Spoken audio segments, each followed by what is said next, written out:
So far in our study on deceptions, we have spent some time looking at a few key passages in the epistles written to Timothy. What we now know as 1st and 2nd Timothy and Titus were three letters that were among the final writings of Paul before his death. As such, they give us an idea of what the apostle was particularly concerned about as he was handing over the baton from his generation to the next. While church elders, which is the focus of these three letters, are given a unique responsibility to hold on to the faith and accurately pass that faith down, every believer is ultimately charged with the same task: faithfulness to God's word in speech and practice. As you read through 1st and 2nd Timothy and Titus, you will discover that the primary purpose of these epistles was practical theology, applying doctrinal truth. It was about holding on to the word already delivered and living it out. So it makes sense that among the things to watch out for were those individuals who would come to undermine both faith and life: false teachers and false teaching, proclaiming some new or special information that had been previously missing, which contradicted what was already revealed. The opening of the 1st Timothy gets right into it. As I urged you when I went to Macedonia, stay there in Ephesus, so that you may command certain men not to teach false doctrines any longer, nor to devote themselves to myths and endless genealogies. These promote controversies rather than God's work, which is by faith. The goal of this command is love, which comes from a pure heart and a good conscience and a sincere faith. That's the practical part, living out what God told us. Here's the consequence of following or falling for deceptions. Some have wandered away from these and turned to meaningless talk. They want to be teachers of the law, but they don't know what they're talking about or what they so confidently affirm. Of the 30-plus New Testament verses that warn us concerning deceptions, there is one that permanently changed my perspective on every discussion about worldviews and philosophies of life. That was several years ago. Hopefully you've read this one in your own study, but I purposely did not focus on it before now. Partly because I wanted to lay down some more groundwork first, and partly because if you take this passage seriously, it is both quite eerie and quite hard to fully accept. At the same time, these couple of verses connect the threads of so much of what we're experiencing in our lives in the 21st century. For instance, the lack of common sense or common courtesy, which isn't common anymore. Why so many walk away from biblical truth and places of biblical teaching. Why false ideologies gain such receptive and large audiences, and how the spiritual realm impacts life in ways that we do not consider or do not want to consider. Okay, so after such a buildup, are you ready to see this text? 1 Timothy chapter 4. The Spirit clearly says that in later times some will abandon the faith and follow deceiving spirits and things taught by demons. Such teachings come through hypocritical liars whose consciences have been seared as with a hot iron. Paul's concern here is primarily for the church. The lies are directed towards those in the body of Christ. We are the center of the target. And we get the words apostate and cauterize from this text. Apostasy is standing apart from or deliberately renouncing biblical faith. And cauterize means you're destroying tissue, removing sensitivity and the ability to feel. Here are a couple of other translations of verse 1. But the Spirit explicitly says that in later times some will fall away from the faith, paying attention to deceitful spirits and doctrines of demons. The ESV says it this way: some will depart from the faith by devoting themselves to deceitful spirits and the teaching of demons. In other words, some of the dominant ideologies and agendas being promoted in this world come directly from demonic inspiration, as those fallen spirits put wicked thoughts into the minds of those who are not pursuing what is true, but seeking such things as power, prosperity, vengeance, or pleasure. Spiritual error is seldom due to innocent mistakes. It's more often due to the conscious strategies of God's spiritual enemies. The teachings or doctrines of demons are false doctrines taught by errorists whose views are instigated by demons. Now, errorists are those who promote errors and lies, not terrorists, although that's true for them as well. The people who promote a faulty worldview are not usually confronted face to face with some error, so they say, "Oh, this is wrong. I think I'll start declaring this error as truth." Now, do not misunderstand. There are those who will deliberately do that as well. But in many cases, those promoters of error are themselves deceived because they have listened to men who speak lies in hypocrisy. That's a more literal translation of hypocritical liars. This is Satan's standard operating procedure. He selects likely representatives and renders their consciences beyond feeling, seared as with a hot iron. In this condition, they are ready to do Satan's bidding.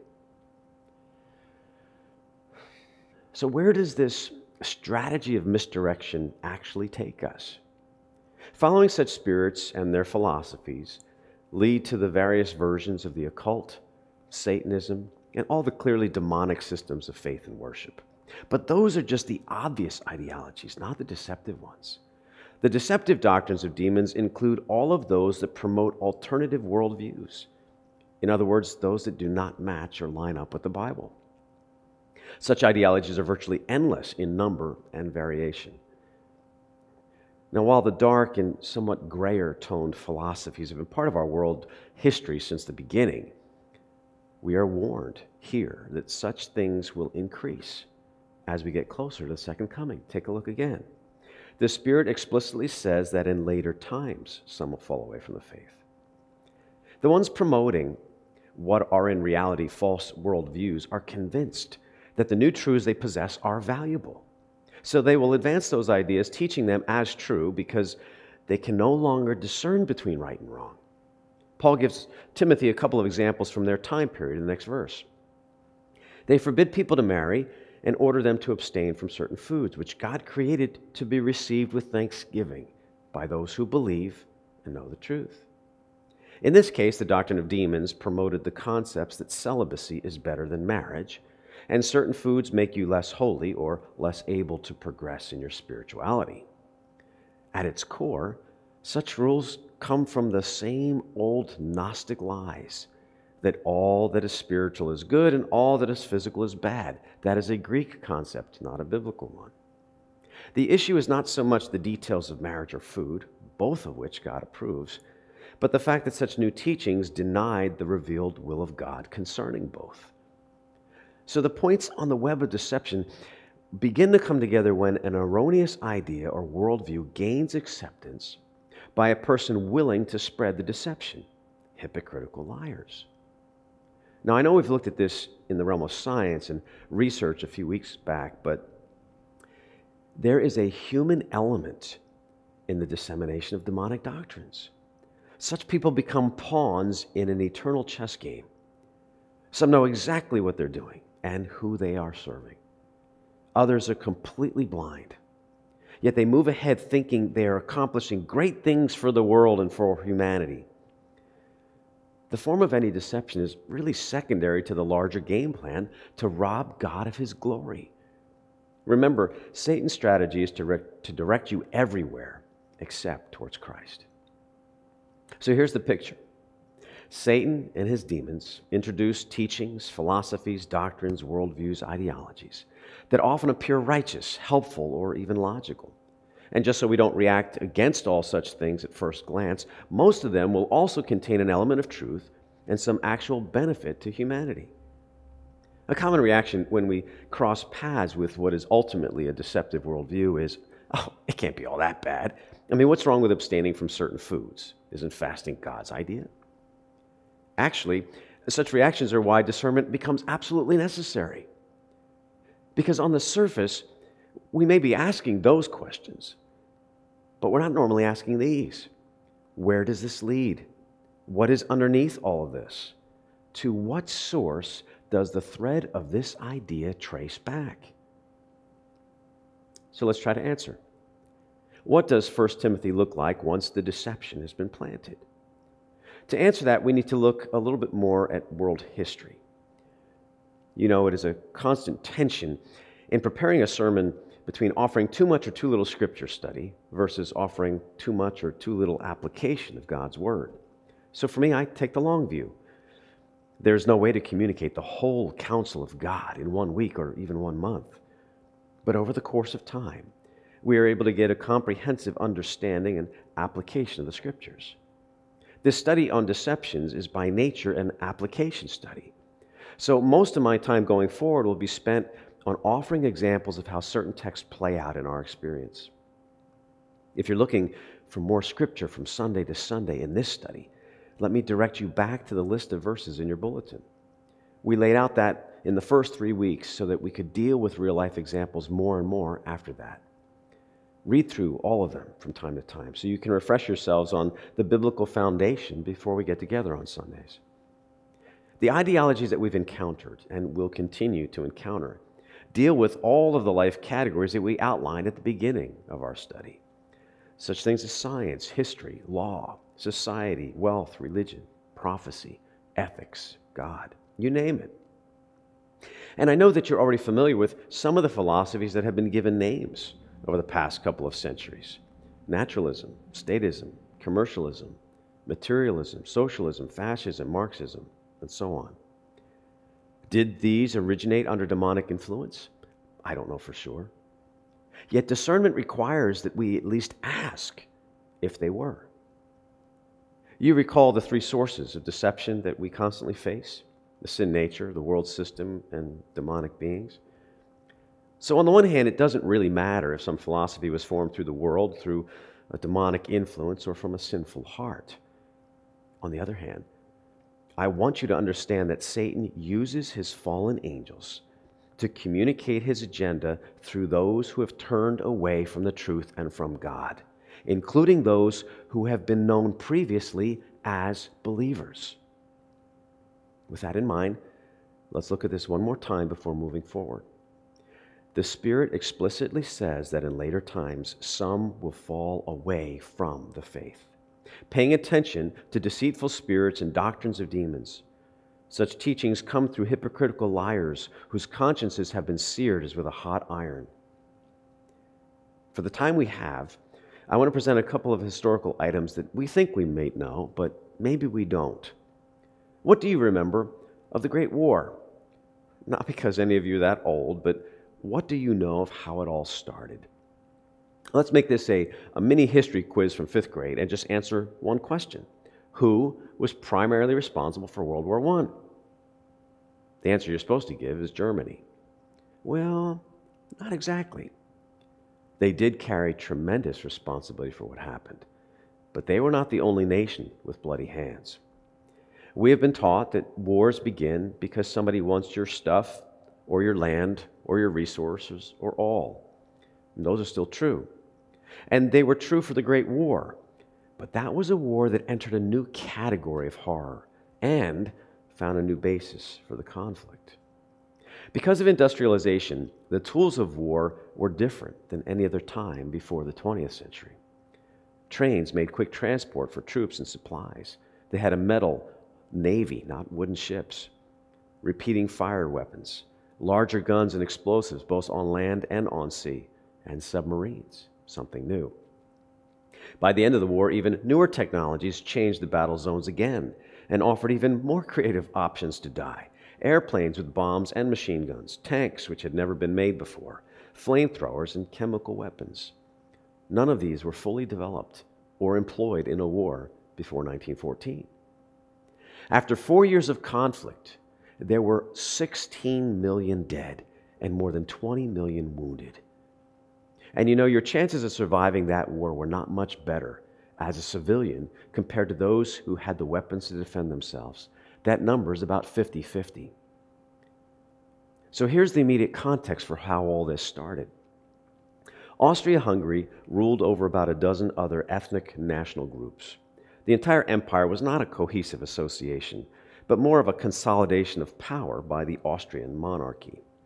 A large number of the states were considered Slavic, and the Slavs generally did not want to have the Austrians as rulers. Serbia, another Slavic state, was a border country, but not under the Austrian rule. The Serbian nationalists had been pushing for an alliance of several Slavic states and actually hoped to liberate the southern Slavs from Austria-Hungary.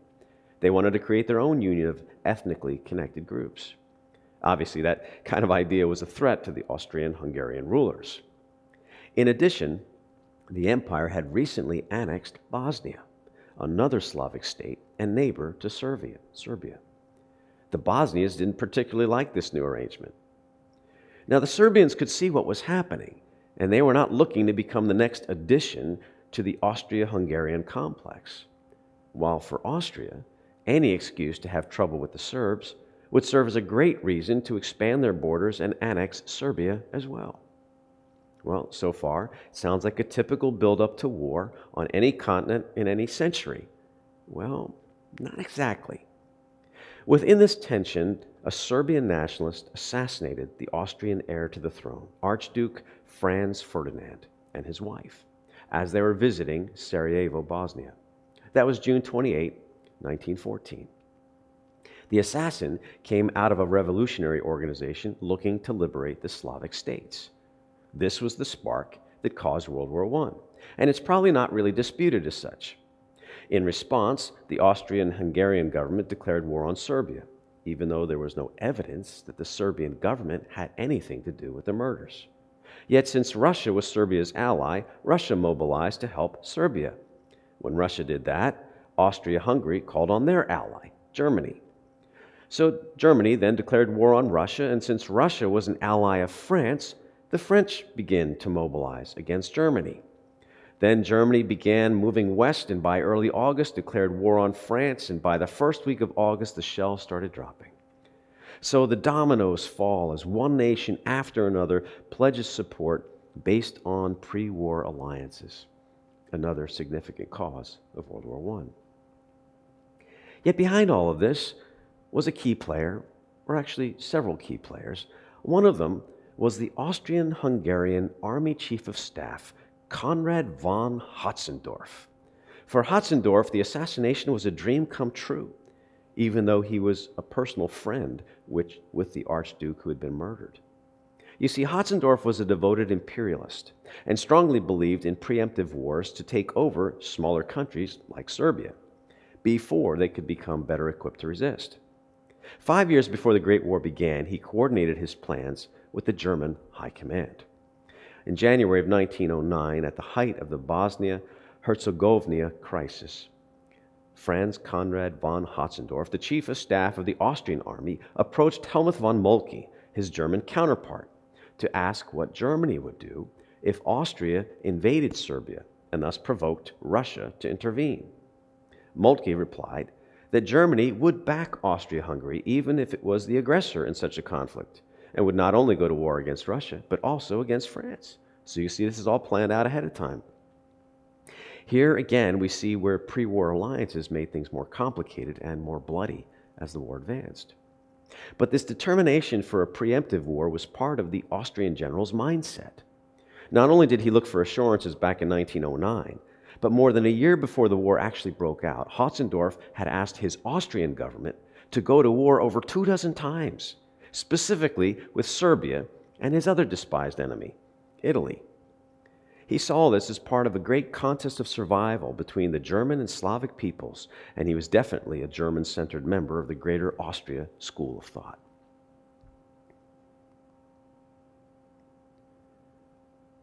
As a person with mostly Slavic blood in my heritage, I would not have been considered much of a friend to pro-Austrian thinkers like the general.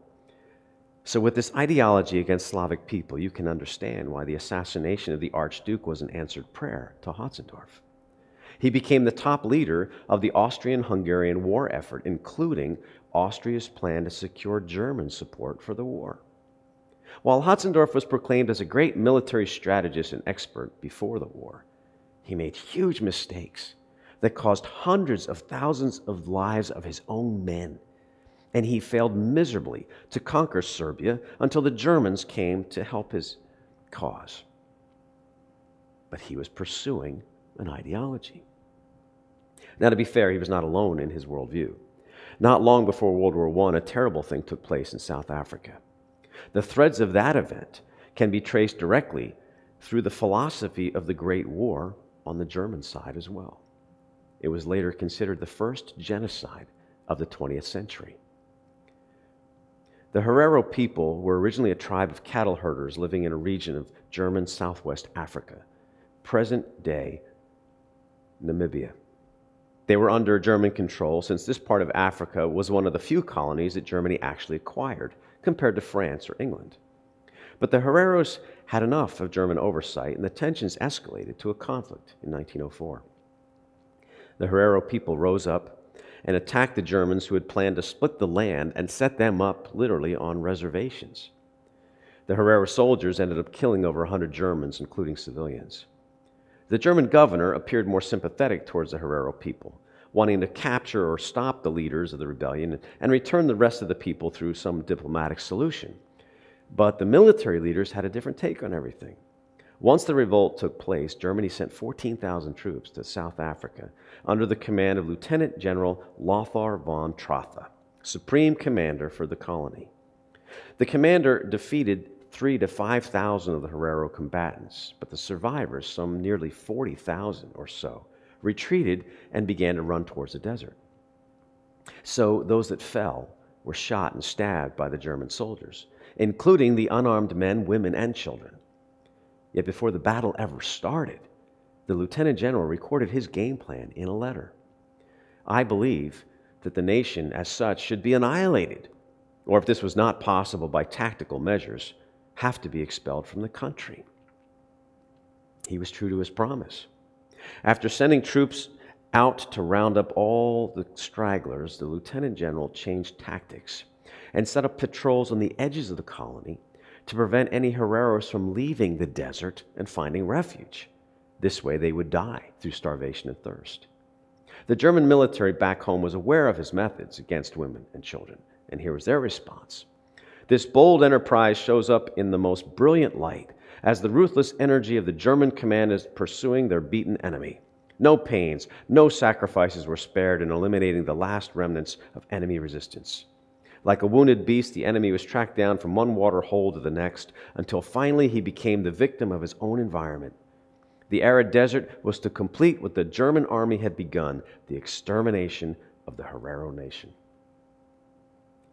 After a couple of months of leaving the Herero people to die in the desert, the German government stepped in to put a new policy in place. They weren't particularly comfortable with this approach.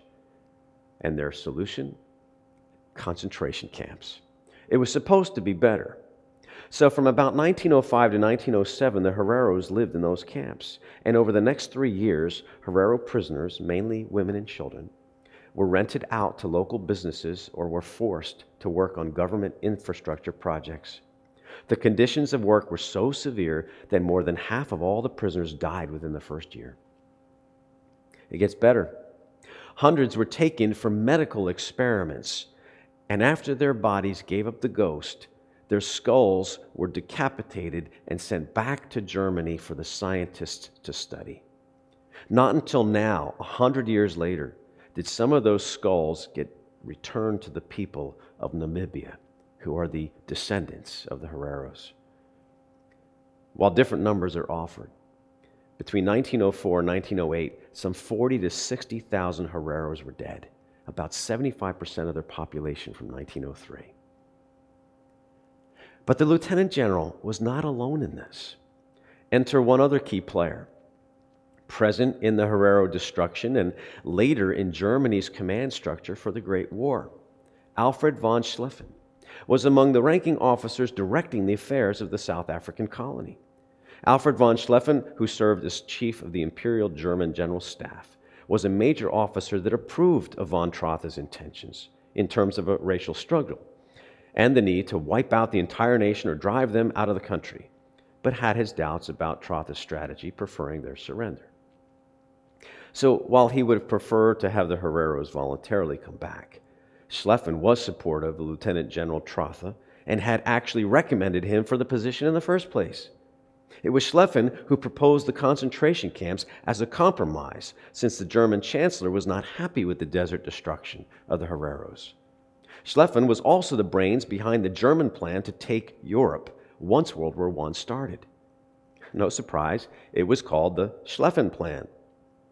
When August of 1914 had arrived and Germany declared war on France, it needed to take France out first. so it could concentrate its resources on Russia in the east, who would be coming soon. The problem was that the natural border between France and Germany was well fortified by the French planning and construction over the last part of the 1800s. You see, they were knowing that a war might come. So a direct crossing of that border was not a solid option. Instead, Germany must take the easier route through Belgium. The problem there was Belgium was an independent nation and had been decidedly neutral since the conflict began. To the German High Command and to General Schlieffen, that didn't matter. The Belgians were dispensable. As a result, or the result was actually that it became known as the Rape of Belgium. This was highlighted specifically in what happened in the city of Louvain. For 5 days, the German troops executed hundreds of citizens of both sexes, as well as many clergy. They burned the city, including many of its prized buildings and famous library, which had all been standing since the Middle Ages.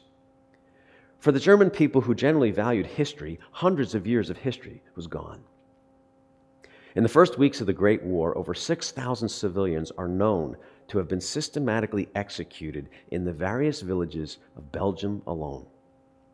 The German leaders not only allowed such actions, they promoted them. What happened in Belgium, what happened in the invasion of Serbia, and what happened years before in South Africa are not isolated from one another. They are the natural outworking of something larger. When you look up the primary causes of the Great War, you will find from 4 to 10 bullet points, which include pre-war alliances and the assassination of the Archduke. You will also see causes that are less objective and more philosophical. Behind World War I are clear ideologies, belief systems, which had developed over the decades of the previous century. These worldviews were held by the powerful and influential in various nations, including Germany and Austria, and they came to play out in the early 20th century. For example, imperialism, a policy, practice, or advocacy of extending the power and dominion of a nation, especially by direct territorial acquisition, in other words, colonies. Now, this one's pretty straightforward. It's a belief that other territories populated by other peoples are valid to be used, abused, or acquired for your own nation. Militarism, a policy of aggressive military preparedness, exaltation of military virtues and ideals. Now, militarism is not the belief in having a strong defense structure in case of war or to protect your nation's borders. This is a commitment to build military strength with the plan to use it to invade and take other territory. It is where the military way is understood to be the best philosophy, while the military leadership are the best class of people to rule the country, not civilians or elected officials. You know, the ones concerned with such things as diplomacy and collateral damage. The other ism is nationalism, exalting one nation above all others and placing primary emphasis on promotion of its culture and interests as opposed to those of other nations. Now, please do not confuse this with a healthy admiration for your national heritage. This last one is not the same as being patriotic or proud to be a citizen. We see such valid expressions of proper patriotism all the time in the Olympics and the World Cup playoffs. Instead, nationalism is being convinced that you are superior to other nations to the point that they do not matter or should not exist as a separate nation. While wars have been fought between people groups hating one another for centuries, the players behind the Great War found a new basis for conflict: scientific evidence. In other words, there was a provable rationale for taking land and killing people well beyond the old stuff of human emotions and sheer greed or hatred. What you find when you dig a bit more is a worldview that underscores these 3 other philosophies: social Darwinism, Marxism. There is more and more research compiling that shows us there's evidence that World War I had a dark foundation, rooted in a philosophy that began as an alternative explanation to biblical creation. Talk about mutating into something more sinister. The officers that were itching for conflict grew up on Charles Darwin and Karl Marx. The students of these men became the commanders and generals of the Great War. Yet the military was only one segment of society that embraced the logical outcome of Darwin and Marx. The educators, philosophers, scientists, and politicians increasingly integrated Darwinian and Marxist ideology into their lives. But they did not want to see which part of the human society ended up on top, survival of the fittest. So they developed more intricate theories and organized things to make sure they were the ruling class. Listen to some of the things that they said. Just as in nature, the struggle for existence is the moving principle of evolution and perfection, so also in world history, the destruction of the weaker nations through the stronger is a postulate of progress, says Friedrich Hellwald, German ethnologist, 1875. According to Darwin's theory, wars have always been of the greatest importance for the general progress of the human species. I guess unless you got killed by it. The physically weaker, the less intelligent, the morally lower, must give place to the stronger, says Heinrich Siegler, German biologist, 1893. Now, to be fair, some German Darwinists were more purists. They thought that large-scale wars was an interruption of Darwin's natural selection, which it is. So they feared that larger wars might actually kill off more of those who were superior. But overall, they thought wars against inferior people group was a valid option, like those they considered lower on the evolutionary scale, black Africans. So the near destruction of the Herero people in South Africa was a welcome step of human progress, not just for the German military, but for mankind. Now, let me leave you with one more piece of history that is a more direct application of 1 Timothy 4 than what we've looked at so far. Here's one more ism. Fascism is a system of government where the authority is centralized under one person.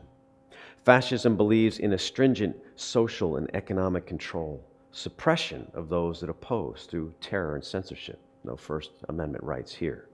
And typically supports a policy of belligerent nationalism, meaning we're better than everybody else. And we know that the fascism of the 1930s Germany brought out their cousins, anti-Semitism. It is well known that Hitler was involved with the occult, and many of his lieutenants actively chased after the doctrines of demons.